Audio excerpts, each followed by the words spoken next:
everybody, and welcome in to Wisconsin Sports on the Go with Trage. I'm your host, Trage. It is Tuesday, July 23rd, a fantastic Tuesday, July 23rd here in the great state of Wisconsin, or wherever you are listening. I'm hoping it's great there too. They're talking a little bit of rain today. Hopefully not a lot. It's starting to, it's a little dry now. It's a little dry, maybe dampen up the roads a little bit out there. I don't know. But a fantastic day. I got Autumn with me again today. Autumn, how we doing? It's Tuesday. It's a fantastic Tuesday. I'm doing good. Nothing to complain about. Nothing to complain about indeed. It is a fantastic Tuesday. Lots to get into today. We saw the Packers report to training camp yesterday. A lot of news coming out of that session there. We got Brian Gute on the mic. We're going to look over what he had to say yesterday. Jordan Love news coming out of yesterday. Some say it's bad. Some say it's we're not worried about it. We're going to get into that today. We got some Brewer talk all around the board again today here. So right away, I want to start with the Brewers. Look at the Brewers, where they're sitting right now, division-wise, stat-wise, what we're seeing right now out of this team, and looking at the injury report, because we have not checked out the injury report in a while here. So right now, as of the 21st, so that was 2 days ago, Sunday there, D.L. Hall was going to head to AAA Nashville. And so he's basically resuming his rehab assignment. He was on his rehab assignment, had some little bit of a scuffle here and there, been a little beat up down there. So D.L. Hall is going to resume that little rehab assignment down there. Devin Williams, we saw him there with the Timber Rattlers. He's going to head and he's going to take his game up to AAA Nashville here on Saturday. It looks like we will see Devin Williams there. So sooner rather than later, we will see Devin Williams back with the big league club, and they could use him. They could definitely use him out there in the bullpen. Another solid arm. Right? You can't complain about solid arms, especially when it's your all-star closer, right? We've been without this guy for months. It feels like forever now. We've been waiting for Devin Williams to come back, and I'm just hoping when he comes back, it's the Devin Williams that we remember, because that would be a big boost there, a bolster at the back of the bullpen there, a boost for the Brewers there at the back end. Move Trevor McGill out of that closer's role. Let him kind of settle into maybe a seventh inning guy, maybe an eighth inning guy, whatever, Brian Hudson, maybe float those two around in there. Allows you to push guys up, right? And gives you inning eaters then. Jared Koenig, he could be your sixth inning guy, maybe even a seventh inning guy with Jared Koenig as well as he's pitched through this season so far. And then, Paguero, Payamps, Milner, it gets them out of the high leverage roles, gets them more towards, I would say, the not lesser innings, but the more expendable innings. We're not getting late into the game now. We're sitting in like that fifth, sixth inning area now, where it's not as detrimental that they get us outs there. So that's where we're looking right now. Big injury-wise, what we're seeing right now. Joe Ross continues on his rehab assignment. I don't know with Joe. I don't know with Joe Ross what the heck we're going to see out of him there. And then Gary Sanchez, waiting for him to come back slowly here. But the Brewers, I did not mention it yesterday there. They did swing a deal with the Mets. They did acquire Tyler J, a left-handed pitcher there, from the Mets for T.J. Shook there. Autumn, do we got any stats on Tyler J? I can't say that I've ever heard of this guy. It seems like a common name, so probably have seen a Tyler J around every once in a while, but got no stats on this guy here. Is he a big league? He's been in the bigs. A little bit. He was drafted in 2015. So he's not, not real old, but he's been in professional baseball for a little while now. But not much to write home about with this guy. He just made it up to the bigs this year, huh? 7.71 ERA, 3 games, 4 2/3, 7 hits, 4 earned runs. That seems like a deal that our lovely Brewers would swing right there. That seems like a deal we would swing. This is a project guy. In Tyler J. This isn't one of your big blockbuster deals that we need to spend an hour talking about here. This is one of those where it's a mention and move on from Tyler J. coming to the Brewers, TJ Shook heading to the New York Mets. It seems like the Brewers and Mets ever since, and it makes sense. David Stearns is out there now. So David Stearns is on the phone with the Brewers. I mean, he's making deals. He knows what he likes. And David Stearns is going to be swinging deals. And I guarantee you this isn't the last one that we're going to see between the Brewers and the Mets here for the coming future year. So with that, Autumn, you got your tidbits. You got your Brewer tidbits for the day. What do you got? What do you got for your Brewer tidbits? Just some MLB stat leaders right now for the Brewers. As of today, the Brewers are currently tied for fourth with the Red Sox in batting averages at 255. Currently, the Astros are in first with a 261 average. The Brewers are in second for stolen bases with a total of 136. The Reds are currently in first with 139. And the Brewers are in third for saves at 33, and the Cardinals are in first with 36. Some of our top batters for the Brewers, Christian Yelich is in the top 3 batting averages with 320. Stephen Kwan out of Cleveland is at 346, with Bobby Witt Jr. from KC at 337. And Bryce Turangs is in second for stolen bases with a total of 30. First is Ellie De La Cruz at 48. Some great tidbits there. Some great tidbits from Autumn there. You look at the average, you look at the stolen base for the Brewers, it tells you they get on a lot and they like to run, right? They love to run, this Brewers team does. And it's something that you love to see. Something that we didn't see a lot out of Craig Counsell's teams. We're starting to see now out of this Brewers team. A lot to do with Pat Murphy and the way he loves to run the ship here. You look at it, the batting average is lovely, and so are the stolen bases, but the big thing that kicks me is still that runners in scoring position. The average being as high as it is relatively low when it comes to hitting with guys in scoring position. So something that the Brewers need to improve on, I guess, is coming up with that clutch hit, right? We know they can hit, right? We're talking about this team, like you said, they're on being fourth. They're fourth in all of baseball and batting average right now, and yet this team still at times struggles to find ways to drive in runs. So something that is going to be on, the Brewers are going to be on the lookout for, and maybe at the trade deadline, we try to add a piece. I don't know where. I'll be honest with you. I don't know where you add a piece, right? Do you give up on Rhys Hoskins at first base? I don't think so. Joey Ortiz is your third baseman. Willie, I don't foresee them giving up on Willie. That's your shortstop. And, honestly, you look at his stats on the year, I believe, Autumn, he's still up there for RBIs right now. He was, at one point, he was leading the shortstops in RBIs, and he was pretty darn close to the top there in the league in RBIs. I believe Ozuna was above him there. There was a couple guys above him, but he was up there. What is he sitting at right now, RBI-wise? God, last time I remember it was like 59 or something like that. Is he up now? He's at 67 RBIs. For the 67 RBIs. Season. He leads the team. Is that really a guy? I know a lot of people dislike Willie Adames. I know a lot of people do, and they get frustrated with him and everything like that. But leading the team in RBIs. Now, you could say, well, he gets a lot of at-bats to top the order. I'm not saying that I am opposed to dropping Willie Adames in the order. I've always said that. I'm good with that. You want to drop him to 5, 6, 7? Okay. But my biggest thing then is who's your number 4? If Rhys starts to hit the baseball, okay, Rhys can jump into that 4 spot, drop Willie to 5 or 6. That's fine, right? But until that day comes, who are you going to drop into your cleanup spot? We can't have this Sal Frelick experience like Craig Counsell always loved to pull. Sal Frelick batting in the cleanup spot, right?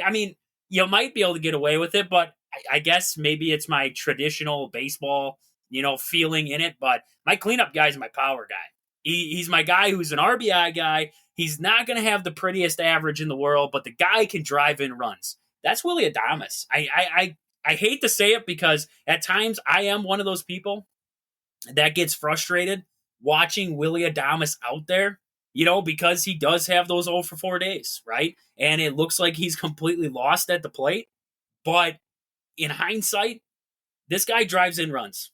And you can't replace that easily, right? Unless you unload the farm. Unless you unload the farm to grab a huge bat, you don't replace a guy like Willie that easy. So I know a lot of people feel like it's time to move on from Willie. I don't think it's right now. I don't think it's before the trade deadline. I don't think it's this season. Plain and simple. I don't think you can replace him in that lineup right now. I'm not talking clubhouse, right? I'm not talking clubhouse because I understand everybody's argument with the clubhouse guy and everything like that. I get that. What I'm saying is that I know this guy does struggle at times, but he drives in runs. That, at the end of the day, is the silver lining of why you have to keep a guy like that around. Because you try to even it out then, right? Joey Ortiz doesn't drive in as many runs as what we see out of Willie. Bryce Turang doesn't drive in as many runs as what we see out of Willie. I mean, we're talking about a guy who leads the team in RBIs. I believe next closest is Contreras with 56. Yelich has got 42. Hoskins has 48. There's a big difference between what you see out of Willie and what you see out of those guys. Now, different spots of the batting order. Those guys, I just mentioned a few guys in there who are setting the table for Willie Adames. But like we just said, and like we were talking about, runners in scoring position is a problem for the Brewers. Willie Adames is one of your main guys who's getting hits in those situations to drive in runs. So it's hard to replace a guy like that. So I guess I just put that one to bed before we even get to the trade deadline. I am not looking to move Willie Adames. I'm not looking to move Willie Adames. I feel like you can't. I feel like you can't with that one. It would just be, I don't know, Autumn. Autumn, do you move Willie Adames? I could see a way. There's ways you could do it. Joey Ortiz slides to short. Bryce Turang slides to short. You bring up a prospect like Tyler Black. But honestly, could you foresee the Brewers moving on from Willie Adames? Not really. Like you said, he's got those games where he goes 0 for 4 and really trips the trigger for a lot of Milwaukee fans. But we have a pretty solid infield, and I think Willie also has a good clubhouse morale. And I do think that if they do a trade with him, I think it would definitely alter the team at that point. Yeah. No, and that's the clubhouse factor of it. That is definitely the clubhouse factor of it when you talk about that. Like you said, Christian Yelich up there in batting average. The guy has been on a different kind of pace this year. You love to see it. You love to see it out of Christian there. Hopefully he continues that in the second half. Bryce Turang, too, getting on base, stealing bases there. Ellie De La Cruz up there with 48 stolen bases. When the guy actually gets on base, he steals. That's just what it is. You look at the average, you look at his hits, you look at his strikeouts. It's either a hit or a strikeout. That's basically it with Ellie De La Cruz. That's what it seems like. And those 48 stolen bases, he gets on, he steals 2 bases. That's about it, right? Not much more to talk about in that aspect there. But with that, a lot of good Brewer talk there. A lot of good Brewer talk. I just want to check around baseball right now, kind of see where everybody is sitting here to start out that second half. We got in the AL, Baltimore, New York, Boston, Tampa Bay, Blue Jays sitting in last in that division. In the Central, we see the Guardians in first, followed by the Twins, the Royals, the Tigers, and the White Sox in there. Astros have tied. They're tied for first place with the Mariners right now. But where the Astros started to where they are now, a flip the script kind of run here by the Astros. And kind of what we talked about, last week there, I think even the week prior. I knew the Astros were going to take that division. It's just a matter of when they got healthy. They got healthy now, and now we see them up on top.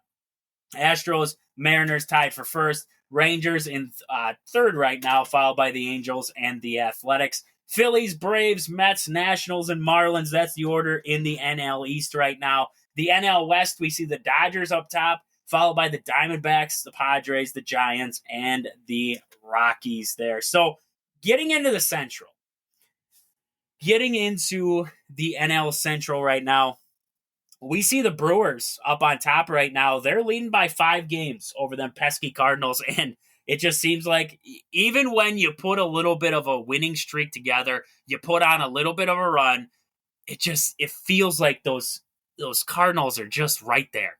It's like we're going 90 down the interstate right now, but they're going 88, right? They're hanging right with us right now, and it's just a matter of who's gonna falter. Every team goes through that stretch of games where they start to struggle a little bit. How big is that stretch going to be for the Brewers? How big is that stretch going to be for the Cardinals? Can they stop that bleeding before it gets too bad, right? That's something I'm going to watch with this NL Central race here. Pirates, 7 games back right now. The pesky Pirates, man. The pesky Pirates. They hang around. Paul Skeens, Jones. I mean, they have a solid pitching staff right now. And, what's really faltering them is the lineup. But the lineup slowly starting to find something. They're winning games. I mean, they're 8-2 in their last 10. That's not all Paul Skeens, right? I know everybody, when you think Pirates right now, and that's the way the media wants you to believe it, it's all Paul Skeens. You would think that Paul Skeens is pitching every single day.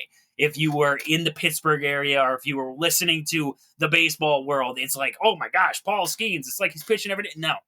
This is a solid team right here in the Pirates. Are they there yet? I don't think so. I don't think they're there yet.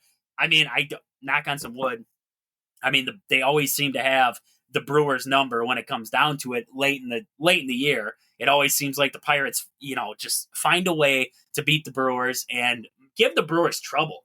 And then the Brewers end up faltering off or, losing ground in the race, everything like that to the finish line there. So Pirates, I mean, that is a dangerous team. That is a dangerous team with not a whole lot to lose. And they have a lot of guys on that roster with not a lot to lose. I mean, Rowdy Tellez might lose a job if he doesn't start to produce for him there. But then we see the Cubbies, 10 games back of first place right now, still below 500. And then the Reds follow them in last place. And I did see Craig Counsell got a little testy with a ESPN reporter after their game. I believe it was on Sunday there. It was on Sunday. They were playing the Diamondbacks. They won 2-1. And a reporter by the name of Jesse Rogers came out and he was talking about an at-bat that Christopher Morale had in the 7th inning with a runner in scoring position. And he said it looked like Morale was swinging for the lake there. What do you think about some of those at-bats? And Counsell immediately called out Rogers for the swinging for the lake comment. And he said, come on, Jesse, come on. That's your comment. I think that's a bad take. He's swinging for the lake. That's a bad take. I'll be honest with you. I've seen Christopher Morale swing a baseball bat. Yeah, he was swinging for the lake. I'll be honest with you. Like, that's just the way that he swings the bat. He's not a guy who, when there's a guy on or he needs to get a hit, he's going to, dial it back a little bit, right? I mean, Brewer fans, you remember Carlos Gomez. Gomez, all the time, he would swing out of his shoes. That helmet would go flying. That's how Gomez swung. That is how Christopher Morale swings the baseball bat, right? I mean, is it great? No, it's not great. I don't enjoy watching him swing sometimes. It's like Javier Baez. I don't enjoy watching Javier Baez swing. But, so was his take bad? I mean, to each their own, I guess, on that one. I'm not going to say that it was a bad take because that's what he saw. It looked like Christopher Morale was trying to unload on a baseball, and in the situation, it, to the reporter, felt like he should have been trying to just drive the ball, put it in play. Is it a bad take? I don't know. But Craig Counsell got a little snippy. I mean, that's a little snippy take. I think Craig, and it makes me laugh. It makes me laugh so much. I think Craig going to Chicago it's like the best thing that has ever happened, because he, said, I want a new challenge. I want this new challenge down in Chicago, and I just got that feeling it's going to be great, right? It's going to be great. And now it's like, man, I can only imagine in the back of his head, he's looking at the Brewers and he's saying, man, oh man, I wish I would have never left. Man, oh man, I wish I would have just stuck it out and stayed there, because this is a crapshoot. I mean, we got terrible bullpen. I got guys like Dansby Swanson who's hitting 240, not even hitting the crap. He's not hitting worth a darn right now. And the Brewers over there, they got guys that last year they stunk. I couldn't figure them out. And then all of a sudden, Bryce Turangs should have been in the conversation for the All-Star game, but wasn't. Sal Frelick's hitting the baseball. Jackson Churio, I mean, since June 1st, he's hitting 300. He's hitting above 300 since June 1st. It's like a night and day difference right now from what Craig had in Milwaukee to when he left and what we see now. Just a complete flip the switch. And it just makes me laugh. It makes me laugh that Craig is having such an issue, down there with the Cubbies right now. But the NL Central right now, it's a pretty tight race. I mean, it's a pretty tight race right now. I've always said I think it's going to come down to the Brewers will be just in that last week. It will be like a 3-game lead. It will be like a 3-game lead over the Cardinals. And the Cubbies will be right there. Maybe 5 games back, something like that. Autumn, what do you get? Where do you see the NL Central? Like, end of the year, you're looking back at it, and where do you see this NL Central? Do you think the Cardinals and Cubs keep pace with the Brewers? Do you think that maybe one of them overtakes the Brewers at one point here in the second half? Do you think that the Cubs actually dig themselves out of the cellar and end up in a 3 spot? I don't know. I mean, the Brewers, they're really doing well right now, which is always good to see, but it always comes down to the end of the year where everything starts to fall apart, it seems like. I see the Cardinals sticking with them until the end. I don't really know about the Cubs. I don't foresee the Pirates going much further than they already are. But it always seems like the Cardinals always come up at the very, very end and are pretty close with the Brewers. So I could foresee that happening. I guess it just kind of, I hope the Brewers are able to continue to move forward and figure it out when, things aren't going the way they want it to. Yeah, no, 100%. It always seems like the Brewers falter off at some point. That's what I was saying there, is that every team hits that little bit of a bump in the road. How big is the bump in the road? There will be a bump. It's just how big is that bump, right? I'm hoping the bump was actually pre-All-Star break because they had that struggle of games. They lost the series to the Nationals, had that series tie with the Colorado Rockies, who are a bad team, lost that series to the Dodgers. I'm hoping that was the little bit of a bump in the road, and now it's just play baseball. Now it's like we saw what the worst can be. They played some bad games in there. They played some bad baseball in that stretch. I'm hoping that was the schneid, and now we're back at it because I am praying that I'm wrong when it comes to the end of the season prediction. I'm hoping that the Brewers are up 10 games, and there's no even thought that this season might come down to the last game because, I don't think I can handle it. Now with this team loves to make games interesting. They call them the cardiac crew for a reason. They love to make every game interesting. Let's make it 4-3. We could end it 4-1, but let's give up 2 runs in the 9th here and just make it interesting. We don't want to send everybody home early. We want to give them a game here. I'm hoping we can avoid that coming down the stretch there. So with that, that's about all we got for Brewer Talk. That's all we got for Brewer Talk today. We got a lot to get into with the Packers today because the Packers, we saw the start of training camp there. We saw Brian Gute speak, so we got to get to that. But before we get there, I want to mention some awesome sponsors of our show here. First, Game Day Supply in Alaska. Do you have a sports club or team? Are you looking for some sweet custom uniforms or apparel? Check out the awesome crew at Game Day Supply in Alaska to help your team get the sweetest gear. Find them on Facebook at Game Day Supply or online at GameDaySupply.net. Also, Pittsville Farm and Home Center. At the store, they serve you anything from hydraulic hoses to red roses. Stop in and see the awesome crew at Pittsville Farm and Home Center in Pittsville, Wisconsin. Marshfield Motor Speedway is located just 3 miles outside of Marshfield on County Road H. Get down there this summer. Tons of family fun for all ages. Great food, great drinks, great atmosphere. Nothing better than a great summer day or night down at the track. So Marshfield Motor Speedway's there. Your hometown team, Century 21 Gold Key Realty. Call Peggy Sue or Anna to find your dream home or if you're looking to sell. Find them on Facebook at your hometown team, Century 21 Gold Key Realty, or stop in and see them at their location in Marshfield. Also, Sports Scene, sports cards and memorabilia. Stop down there and see Al. He has everything you need from sporting cards, memorabilia, jerseys, model stock cars. He's got it all. Sports Scene in Marshfield. Sport and Spine Clinic in Greenwood, Wisconsin. If you've been injured recently, whether it's at work, whether you were mowing the lawn, pulling weeds, whatever it was, and you felt something pop, tear, whatever it was, you felt something that didn't feel right. Your doctor said you need to get yourself to see a physical therapist. Get down there and see Chad at Sport and Spine Clinic in Greenwood, Wisconsin. He'll get you right. He'll get you back to work, back mowing the lawn, back pulling weeds, back doing whatever you were doing, feeling better than ever. Sport and Spine Clinic in Greenwood, Wisconsin there. So with that, some Packer talk now. We got to get to some Packer talk. And we saw the beginning of training camp there. And the biggest news coming out of it was Jordan Love. And it's kind of what we expected. I'm not going to say that it was when I heard the news because, I'm working all day. I'm working. So, I just get the notifications across the, ESPN, whatever it is. I just get random notifications. And this one comes across and says Jordan Love's agent says that Jordan Love will not participate in any practices until his contract's done. And, so then, I'm standing up there on the ladder and I got to stop and think to myself then, right? You got to think to yourself. So what does that mean?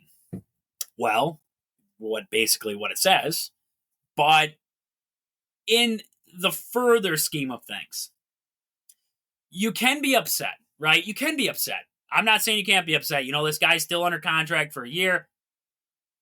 Yada, yada, yada. I get it. If you want to be upset, you'll be upset out there.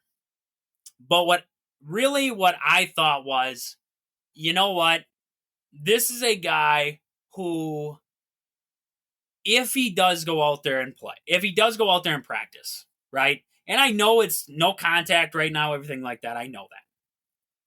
But if he goes out there and practices, and let's just say he steps wrong. He just steps wrong. I don't know what happened. He steps in a hole. And all of a sudden something tears.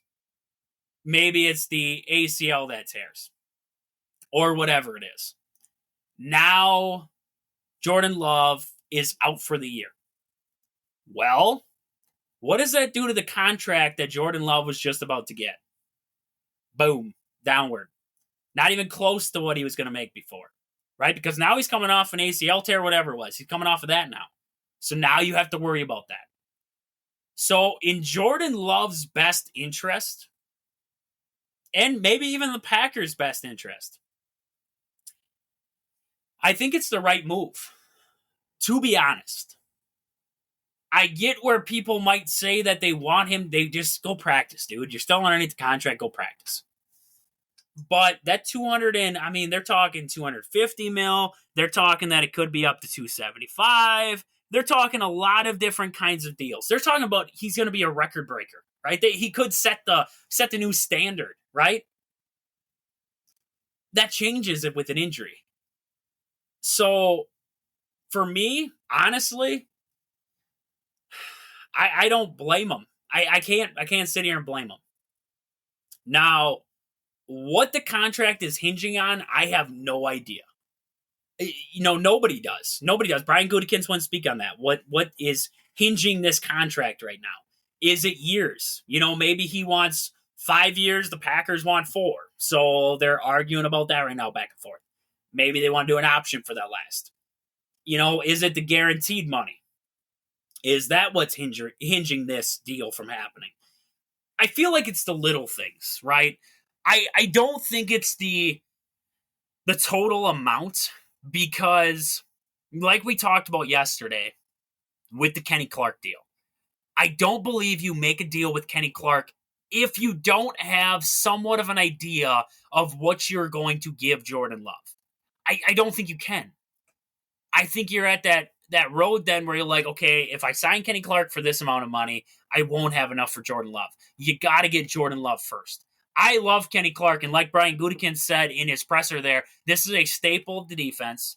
This is a guy who is a role model on the defense, and any program, any team would want to build around there with Kenny Clark. So I completely understand bringing a guy like Kenny Clark back. I do. Signing him to an extension.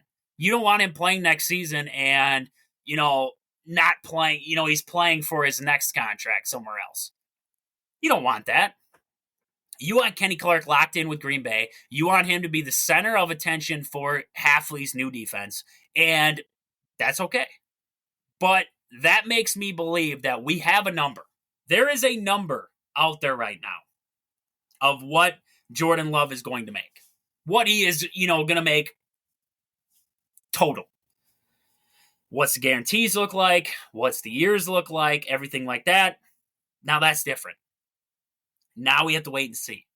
I feel like the little things are what is hinging this contract from happening.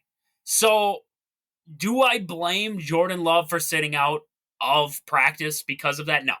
No, I don't. I got to be honest with you. I don't. I really don't. The Packers, what makes it actually make you feel better is that he's there. If it's a hold in right now, that's the biggest thing I heard today was it's a hold in. It's not a holdout. A holdout means that the player doesn't show up. Jordan Love's there.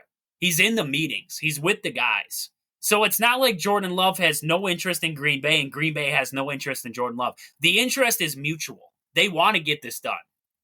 Now it's just it's getting the pencil and doing the little fine tuning to the contract there and coming to an agreement of what we got to do.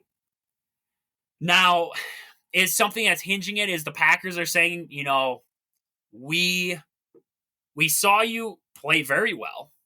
So we know you have the talent, but we want to keep the talent around you too. We want to keep maybe a guy like Josh Jacobs or bring in a different piece there in the running back room. We want to keep some of these receivers. We want to give you a good offensive line. We want to give you a stacked up defense. We want to keep adding pieces. We want to be able to afford pieces. So you need to take a contract that's going to be affordable to get you those pieces. Something that Aaron Rodgers never would do. That was the biggest thing with Rodgers, right? He took all that boatload of money. The Packers were kind of strapped for a while. Maybe they're trying to avoid that with Love. The thing that actually made me feel good when Brian Gute was speaking was they asked him the question. They said, is something that's holding you back the fact that you only saw half a season of Jordan Love where he was playing great football? Is that holding you back? And Brian Gute said, no, that's not holding us back right now. We saw that. And we know what we're getting in Jordan Love now. We know what we're getting. So it doesn't really worry me as much there with the Love situation.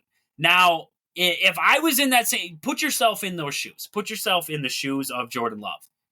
If you had that boatload of money coming, would you risk an injury before you signed that contract? Would you? I mean, honestly, I wouldn't. I'll be honest with you. If my boss told me tomorrow, hey, I'm going to give you this boatload of money if you can avoid injury today. And he sent me out to do this crazy task, right? Would I want to go and risk the injury before I get the boatload of money tomorrow, or wait until I get the boatload of money and then risk the injury? I mean, Autumn, Phil, let's say if you were in this same situation, and I know you're not a big Viking fan here, but if you were in the situation that Jordan Love's in, where there's a contract on the line, if you get injured, and non-contact football injuries happen, we know that. It's actually pretty common, which sucks. Would you risk it before you had the big payday? Because that big payday turns into way less then. Oh, absolutely not. Absolutely not. That's all we need to know. That's all we needed to know out of that was absolutely not. It is, I can understand where people want to be upset. You can be upset if you want to be upset. But at the end of the day, if you put yourself in that same situation, it's very hard to tell yourself, yes, I would go out there. Yes, I would go out there. This is a money-driven, we want to make money kind of league now. That's just how it is. Jordan Love loves Green Bay. He does. End of the day, he loves Green Bay. So you can't knock the guy for that. He is going to stay in Green Bay. People need to stop worrying about that. Bears fans need to shut up about, everybody was giving us crap about Caleb Williams, not getting that contract done. He's a first-year guy. This is an extension onto a guy who has been in the league for multiple seasons now. He's going into his fifth season because he's got that fifth-year option that he's working out, or his extension deal that he's working out. He's only going to make $11 million this next season here in that final year of the mini extension that he signed last May. So $11 mil, you're going to risk the injury for $11 mil. I don't know about that when you could be, setting the new bar for quarterbacks in the league, because we saw a guy like Trevor Lawrence. He got a 5-year, $275 million deal with $200 million guaranteed, $55 million a year. Lawrence and Joe Burrow are actually tied for the highest average pay in the league. Burrow's a guy where, I can see him making more than Jordan Love. Trevor Lawrence, I don't think so. Trevor Lawrence hasn't proven to me much more than what Jordan Love has, to be honest with you. Tell me how much more he has. I'll wait. Not much. Made the playoffs. Did he win? I don't think so. Hasn't made it to a Super Bowl. Hasn't made it to an AFC Championship game. Jordan Love made it to the divisional round, right?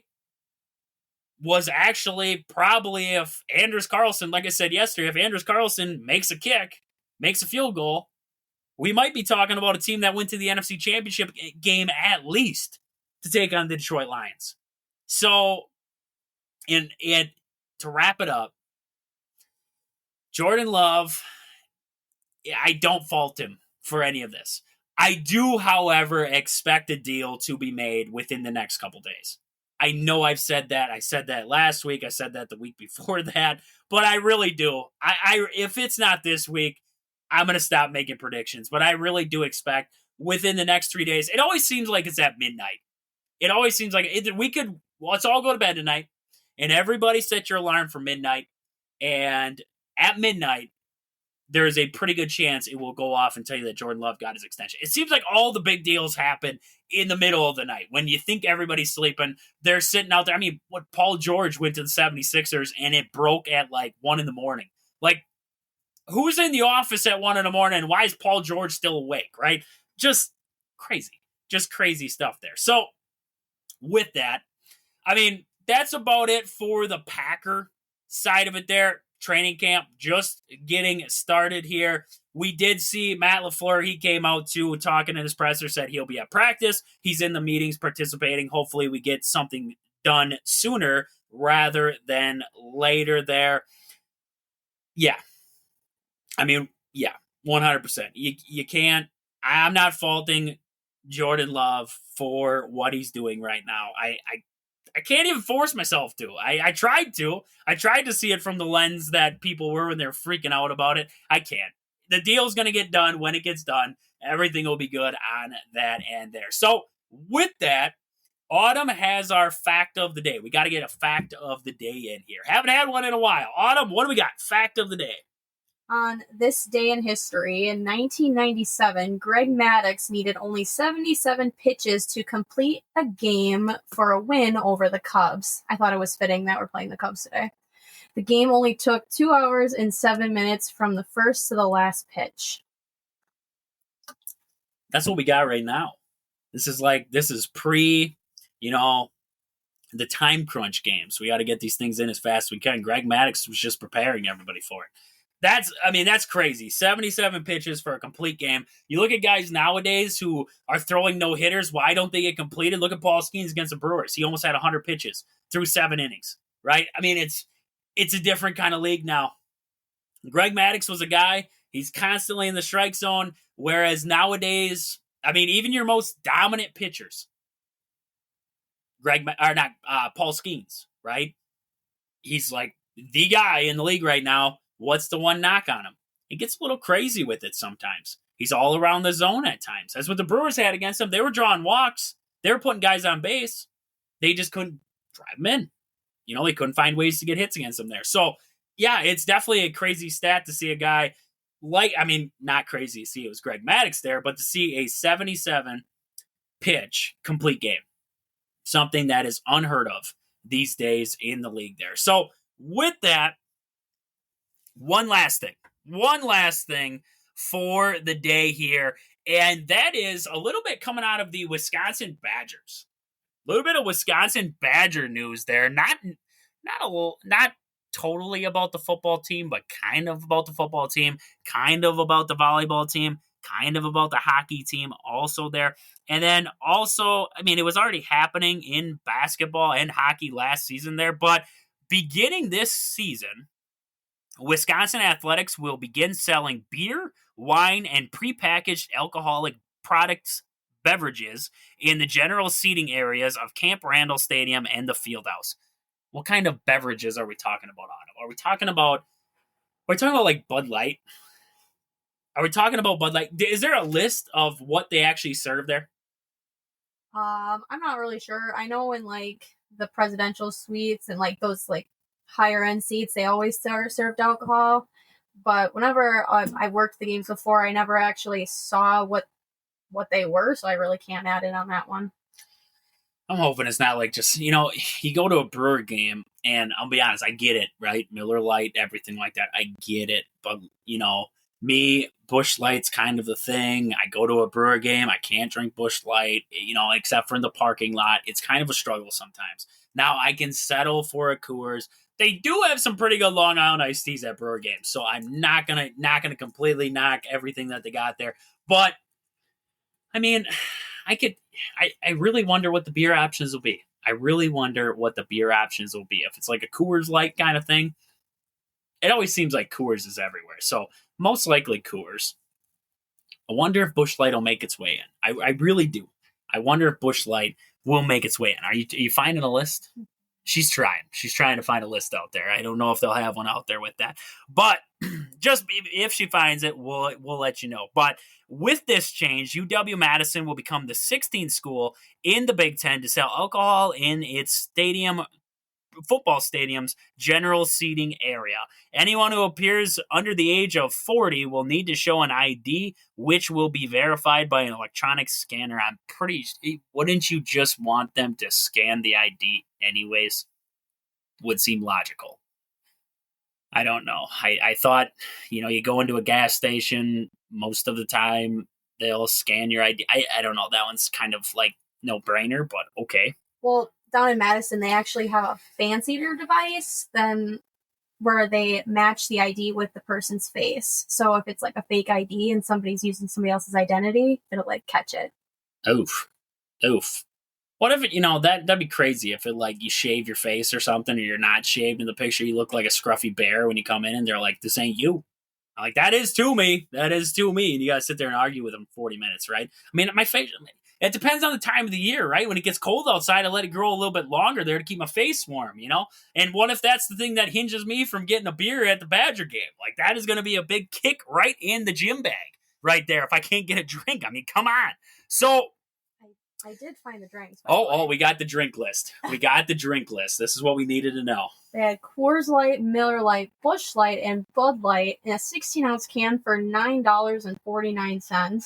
They have local beers of Spotted Cow, Fantasy Factory, and Wisconsin Amber for the same price, but in a 12-ounce can. White Claw for $9. High Noon, Topo Chico, Neutral Seltzer for $10.49. And clear plastic cans of Woodbridge wine in Chardonnay and Cabernet, I'm not going to try to say the next word, at $10.49, roughly equivalent to a glass. Might be better off just tailgating and getting loaded in the parking lot before you go in. $9 for a Busch Light. If you're paying over $9 for a Spotted Cow, you're wild. That's all I know. I mean, Spotted Cow is okay, but like over $9 for it? I don't know. I don't know about that one there. But we did see Chris McIntosh. He did come out and say, we were pleased with how well alcohol sales went during the basketball and hockey seasons at the Kohl Center and LeBron Arena last season, that we expect much of the same at Camp Randall this fall. Well, no crap. Like, I don't even, like, that's a statement where it's like, dude, you live in Wisconsin, right? These people are getting loaded in the parking lot anyways before they come in. Now you're just giving them the access when they walk through the door, right? I mean, great. I'm glad to hear that it went so well last season. Kind of what I expected. Not gonna lie, kind of what I expected out of a Wisconsin game. I mean, look at Packer games, look at Brewer games, everything like that. Where's most of the revenue come from concessions? I can only imagine. Let's shoot beer on there.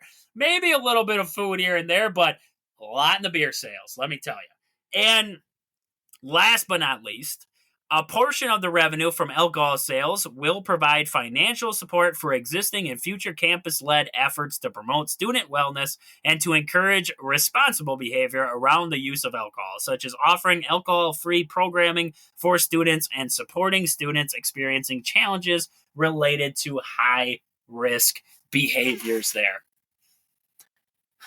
Sell alcohol to fund programs to prevent alcohol. I guess right? So you're feeding an alcoholic to try and start programs to prevent people from becoming alcoholics. Bold. That's a twist. That's something I like. That's something I like right there. That's that's fun. That's good. I guess not funny. It's not funny. It's just odd when you really think about it.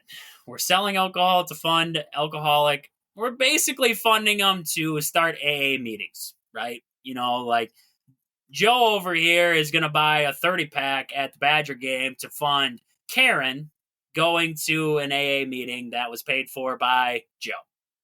Thank you, Joe. Good. I'm glad to hear it. It's a good thing. At the end of the day, it's a good thing. It's for the well-being of students and people around the area. So it's a good thing. It's just really odd when you think about it that we're using alcohol sales to fund alcohol relief efforts. Like, it's different. It's odd.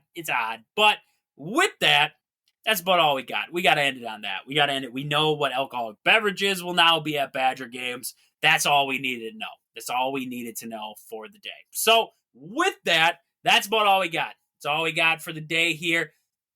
Like I always tell you guys, any comments, any questions, anything that you have that you would like to add to anything we said that we can shout you out on the show, please go down in the bio of the show down there. It says send us a text message. Click that. It'll send you to a link that you can automatically message us off of there and let us know what you're thinking. Also, wherever you're listening from, Apple, Spotify, YouTube, wherever it is, drop down there, leave a review, leave a comment, let us know everything you liked about the show, everything you dislike, and let us know how we can improve it here. But with that, this has been Wisconsin Sports on the Go with Trage. Thank you guys for listening. I hope you guys enjoy the rest of your Tuesday. But until I talk to you guys again tomorrow, deuces.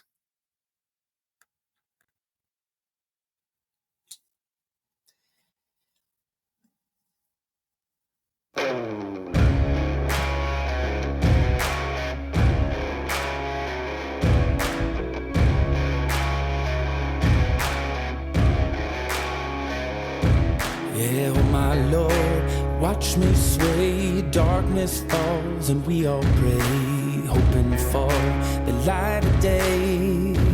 Down to the river, I have held the devil's hand, felt the weight of my own sin, burdened by the heart of man. Down to the river.